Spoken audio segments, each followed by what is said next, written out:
Thanks, boys. Well, this evening we're talking to a bit of local footballing royalty. He's played at the top level of the game, 25 AFL games with Fitzroy, Brisbane and Melbourne before returning to Bendigo, had a stint at the Diggers, followed by a very distinguished career as captain of the Bendigo Bombers. Played 135 games in total, but after flirting with the idea of retirement, he was convinced to pull on the boots again for his beloved Golden Square, nearly playing in a premiership last year. His namesake also happens to be a member of one of this man's favourite bands in the Backstreet Boys, although I'm not sure he'll confirm that for us. And last weekend, he made his debut in the Magoos for the Bulldogs. He'll tell us about that soon as well. The man is Nick Carter, and he joins us on After the Siren. How are you, Carts?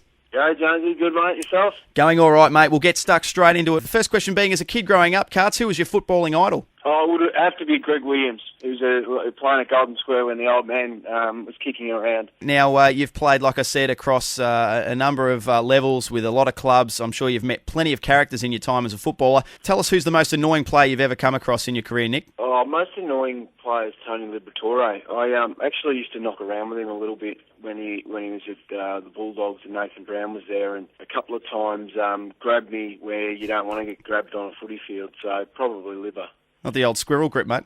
Yeah. It's a bit of a worry. Hey, Carts, I'm sure you've heard plenty in your times, but if there's one that stands out or has made you had a chuckle on the field, the best sledge you've ever copped on a footy field, mate? Best sledge I ever copped was from a teammate, actually. Martin Pike in a game against the Western Bulldogs absolutely ripped me about. I sort of accused him of not manning up and saying, he's your man, and given that I was sort of 17, 18 at the time, was a bit up front, and he let me know about it. Yeah, he's an angry-looking man, Pikey. I'd probably pick my targets a bit wiser, but that's all right. I won't tell you what he said.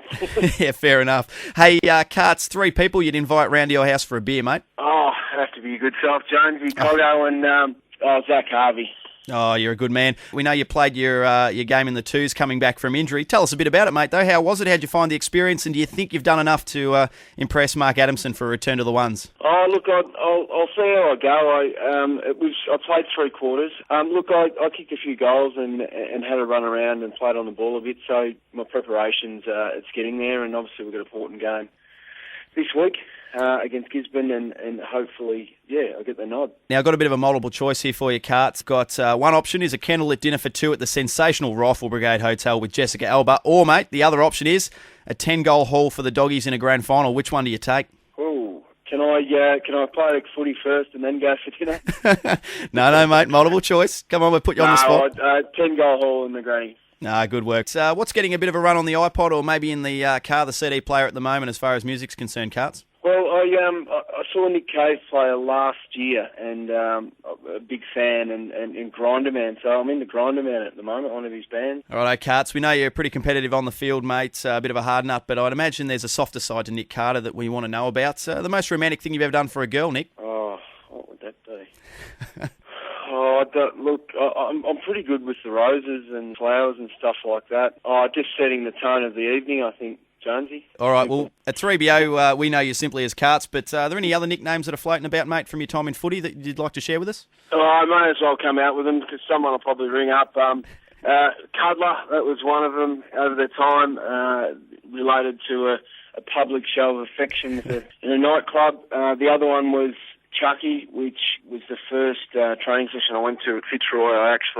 Before I actually went in to sign on and get marked off the register, I threw up with nerves. So Chucky it was from there on. Good, so we've got Cuddles and Chucky as well as Carts. Yeah. Pretty happy with that. Now, just before we finish up here, Nick, we're going to do a bit of word association, so I'm just going to mention a name of someone or something, and the first thing that pops into your head, mate. So let's have a crack at that. Running a pub. Hard work. Bendigo Bombers. Opportunity. Now, be very careful with this one, mate. Brian Coughlin, because he's listening. Oh, super athlete.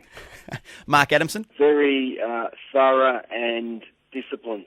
That's all right, mate. You can stop sucking up. I'm pretty sure you'll get a game this week. Your AFL career, mate? Life experience.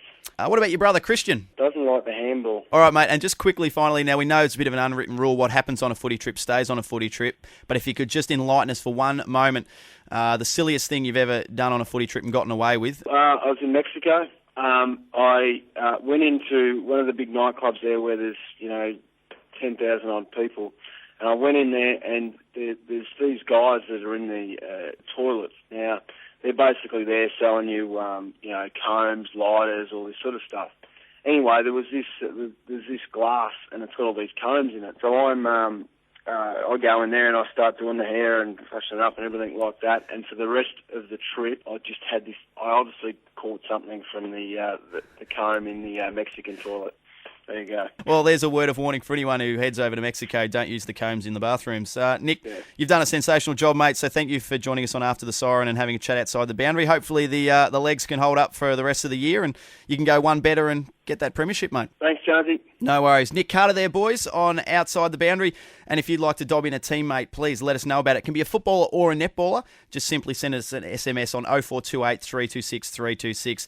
So that was Outside the Boundary. Thanks to centralvicfooty.com.au.